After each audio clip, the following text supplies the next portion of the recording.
So I am so grateful today to have a very special guest, Shanna Goodell, who is Senior Director of Enterprise Learning and Talent Development at Druva.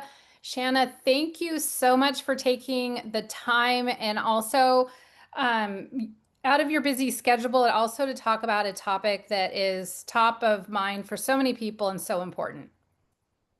It's great to be here. Thank you for having me.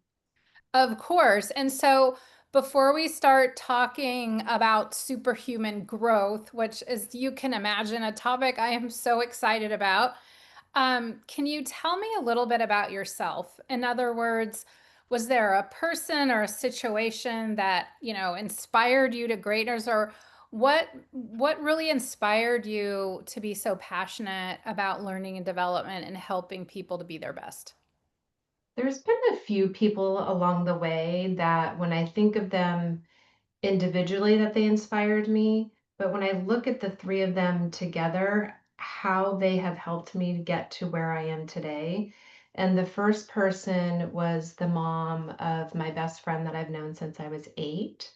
And her dad actually were the ones to help me get into college.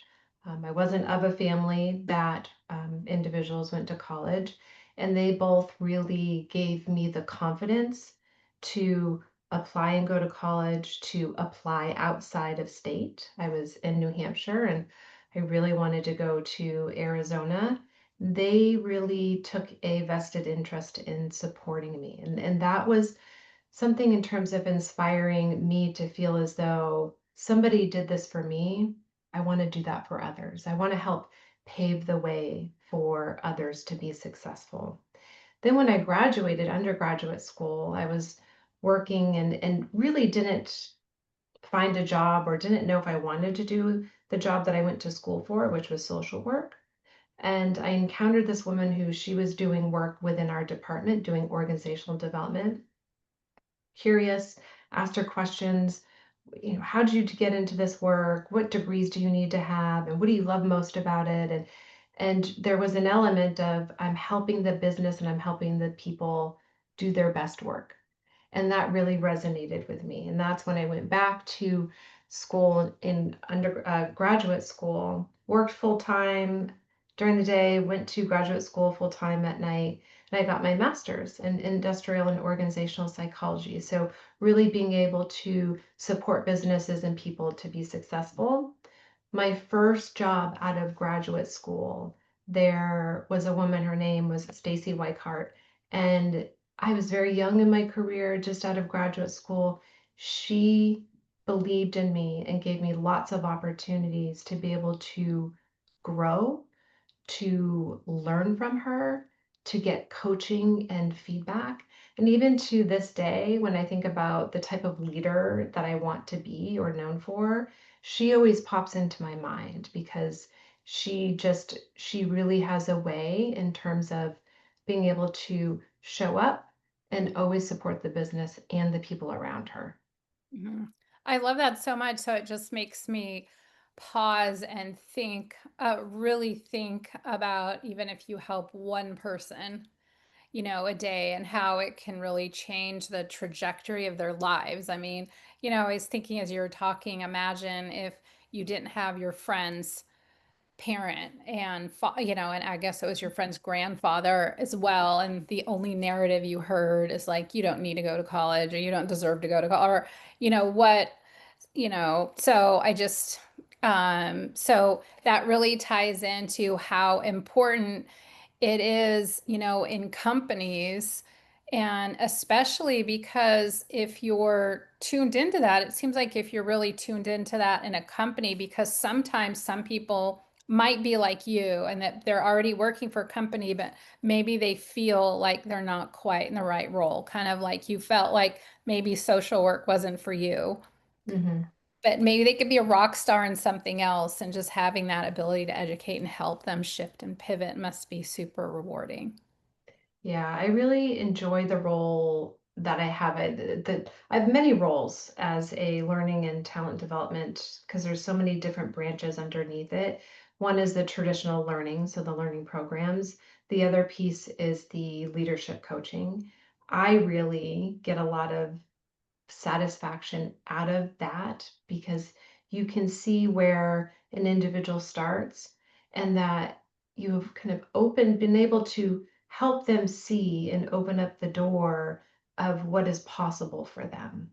Mhm. And it's not that, as a leadership coach, I do anything special. I always tell them, I'm just giving you the space and time, the quiet reflect time to be able to access what you already know. Mhm. Yeah, I love that.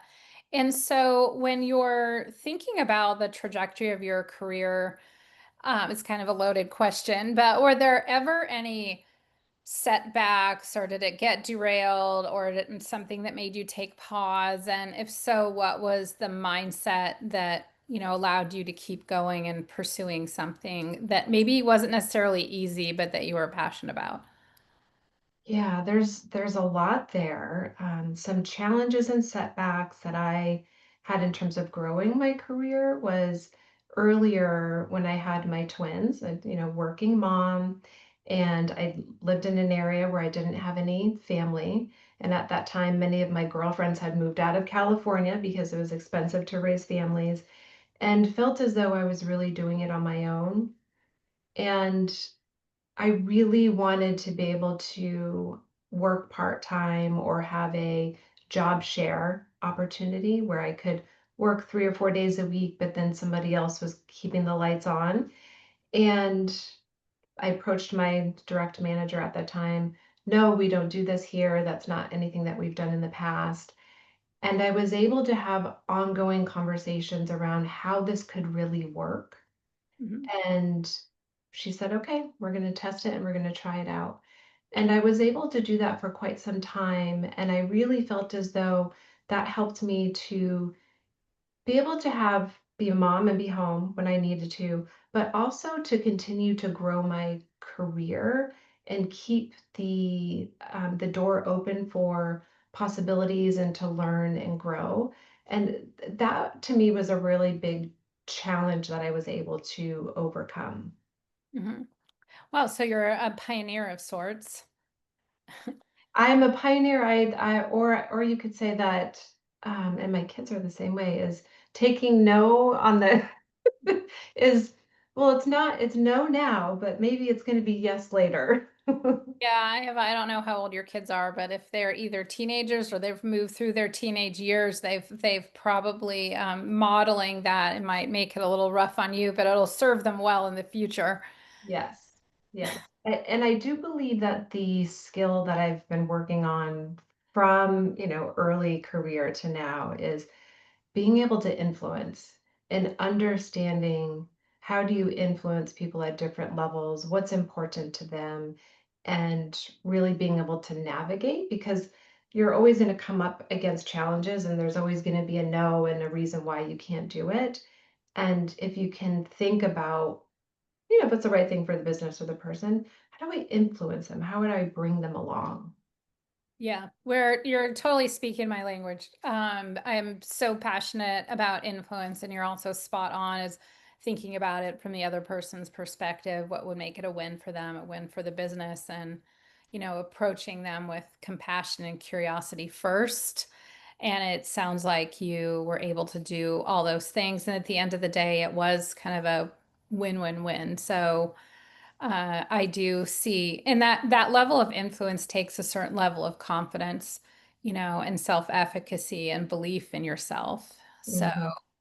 hopefully, taken a pause to be really proud of that, and I'm sure you've, exemplified that to your daughters. And I am assuming the twins, they're both girls.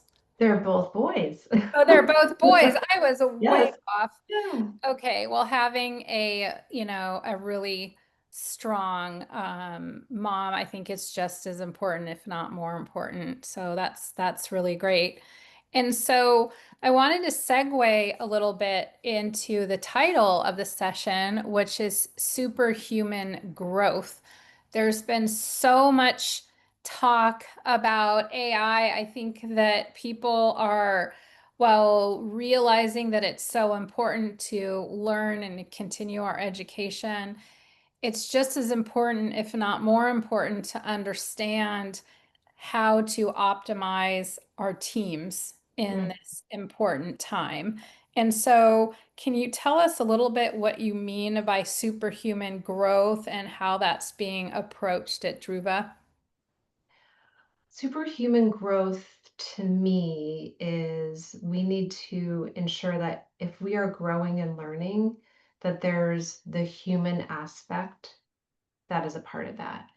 We have a lot of tools and technology at Druva that we have LinkedIn Learning where you can go, you can grab the microbyte size information that you need. We've got different AI tools. However, part of our learning programs is there is that virtual or in-person connect that is still happening.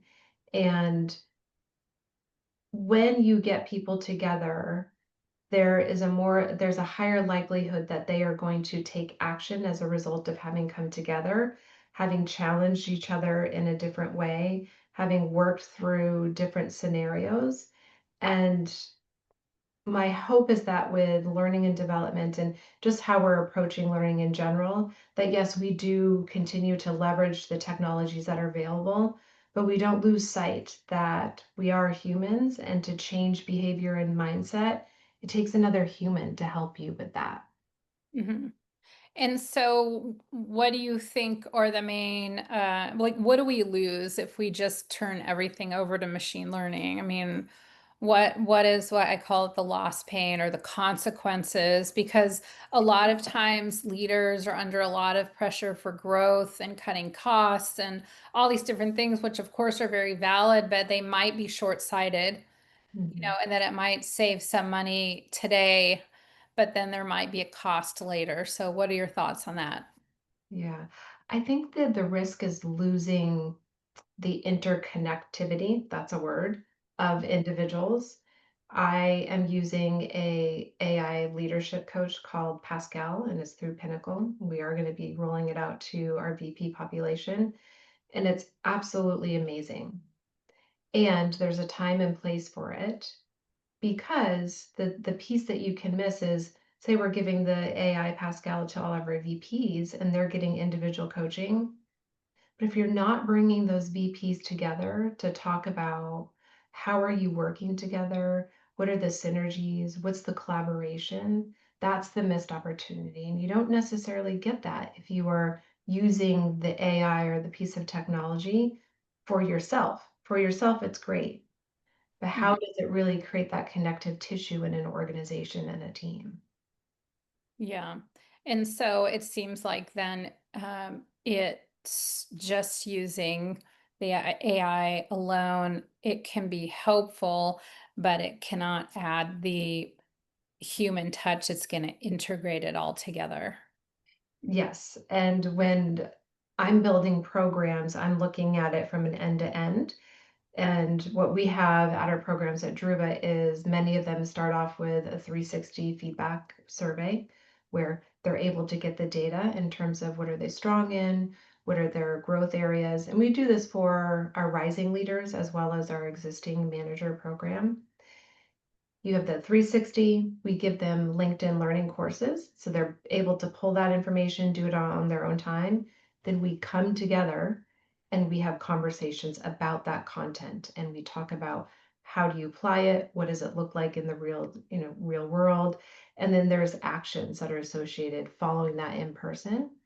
Then they get the AI coach. So it's all knitted together, and that AI coach can have their 360 feedback survey data. I can load in all the content into that AI coach so it has that holistic view and it starts to coach you individually. And then the last piece is post program is to have the cohorts where everybody who went through that program, you're still getting together at the end of that program to continue that learning. Mhm. So let's say that you like don't do that and the cohort doesn't happen and it's only the AI coach, then what's being lost? Again, it's losing that connection with other people within your team. You're losing that connective tissue across different business functions. And again, it's great if you have that AI coach, you're getting feedback, you're able to put things into action, but that piece around the connective tissue is missing. Unless there's an AI coach that is building that right now. Yeah. Yeah. And so I'm wondering at the end of the line, I mean, at the end of the day, it comes down to dollars and cents. So if teams, it's kind of like I think in sports analogies because that's just my background. But if you have individual players that are MVPs, that doesn't win championships.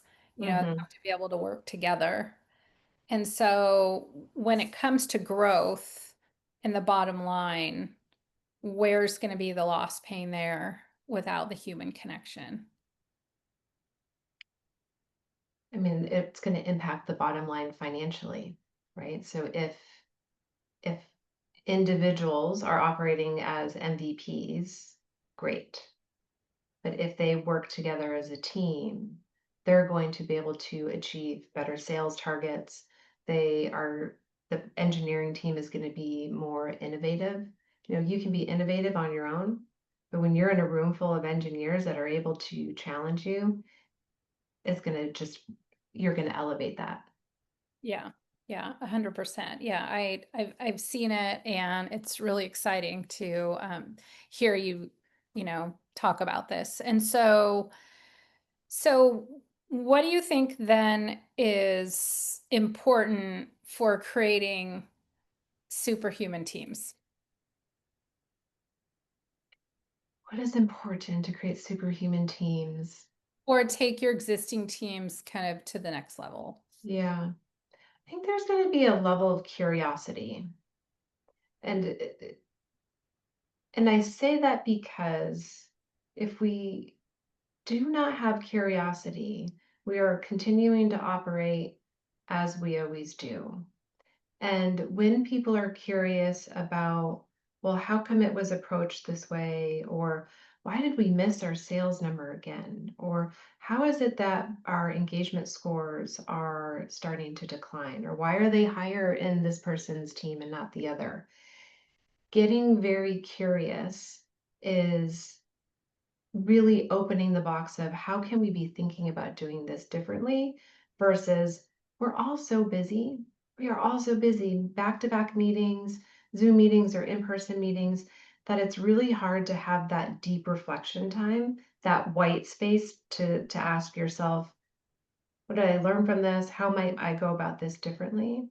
So I think it's really to elevate teams, it's the curiosity, and 100% it's the trust that individuals need to know that they're supported, that their leadership cares in terms of their success and their development. Without that trust, we all know it's very hard to have a high performing team without that trust, because when you're in the trenches and everybody's in the last quarter and pushing to meet those sales numbers, you want to know that your peer is in the trenches with you doing the same thing and they have your back. Mhm. Yeah, because I've also seen the consequences when that's not the case, when people are only working in silos and they're only working for themselves. Right. And so the sum, I guess the team cohesion is Hmm. is so important. I'm glad that you brought that up. And so when it comes to superhuman growth, what about that growth and stretching teams beyond the standard norm?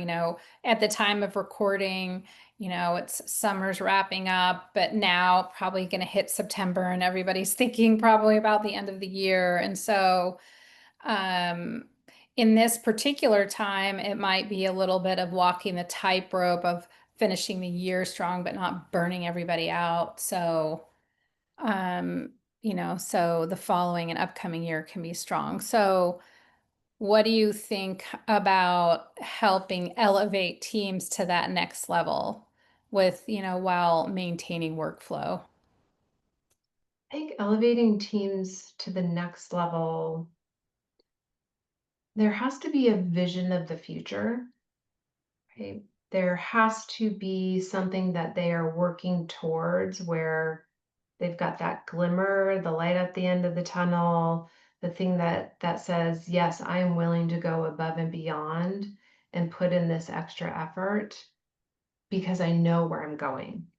Mhm. And lack of having that vision of the future or even just that glimmer, it is very hard to elevate teams to a higher level of performance. And that's why it's so important for leaders, for frontline managers to be able to influence, inspire, motivate their teams. Yeah, I like that. I always say too that lack of clarity is the death of productivity because when things are vague, people don't know. They just don't know what they're working towards. So I love that that you really brought that up. And one of my favorite quotes is just proceed as if success is inevitable. So if you're clear on an end goal and so what would need to be true if it's already been actualized? I love that. We'll work it backwards and it puts some meaning into the day to day and the week to week. hmm So yeah, I love that so much. And so for those people listening, what is a call to action? So if you're somebody listening is thinking that, wow, I want to be even more superhuman, or I want to up level, help inspire my team to really up level, hmm what would be kind of a call to action or something that you could tell them to do or think about? I think the thing that the call to action, and this is something that I have personalized for many, many years, and when I'm coaching individuals or teams, it's the how can you thrive despite of? How can you thrive despite of the uncertainty? You know, we're in a world where maybe the macroeconomics aren't great. How can you continue to do your best work and not know what's going to happen in your industry? How can you thrive despite of maybe being in a role that doesn't ignite a lot of passion? How can you thrive in that role and how can you thrive to set yourself up for something different? Because what I see is you can work with leaders or teams where, yes, they want to vent and they want to identify everything that's wrong. And then what? So how do you move them out of, and how can you move yourself out of that? And so the call to action is yes, things may be hard. They may not be exactly what you had thought they were going to be or hoped to be. And how can you thrive despite of what is in front of you today? What actions can you take to move the needle? And then the other piece is around, we can have a vision of where we want to be in terms of our career and what that looks like. What I would ask folks to also add in there is not necessarily what it looks like. You want to have a somewhat of a vision, but if you're holding on to what it must look like this, you're going to be disappointed. But if you can think about what you want it to feel like, what do you want your career to feel like? Does it feel like it's high energy and it's fast paced, or is it more of a introspective feeling? So you can be open to all the other different possibilities that might create that feeling. Because we don't always know what it could look like. Mhm. Yeah, I love it. It makes me think of the book, The Feeling is the Secret by Neville Goddard. I don't know if you've ever heard of it, but it's just Oh, slowing down enough to pay attention to your gut and your heart, which is, I think, a little bit about what you're talking about. And mhm. so it's also counterintuitive, right? You would think that having superhuman growth is that you have to grind more and work harder and work longer, when in fact it sounds like having the being efficient and maybe slowing down a little so you can speed up consistently makes Yes. a lot more sense, especially for the long term and longer longevity of growth. Absolutely. And Many of the very successful leaders that I've worked with are the leaders that they schedule time in their day or their week for reflection. And Mhm, that's how they grow. mhm. Yeah, and so it's just, it's interesting to think about, the topic of productivity, which isn't really the most, sexy topic to talk about, but, to your point, white spaces, scheduling white space is so productive, and Mhm. I'm really glad that brought that up. And for anyone listening who is in back to back to back to back to back meetings all the time and thinking you don't have the 10 minutes or the 20 or the 30 or the hour, just figure out a way to create it. Yeah. Um, whether it's making meetings that are 50 minutes instead of an hour, 25 instead of 30, or what have you, those minutes add up. But I love that you brought that up. So if people were going to do two things, what would those two things be? Think about the vision of the future that you're driving for and make sure that you're including what that feels like.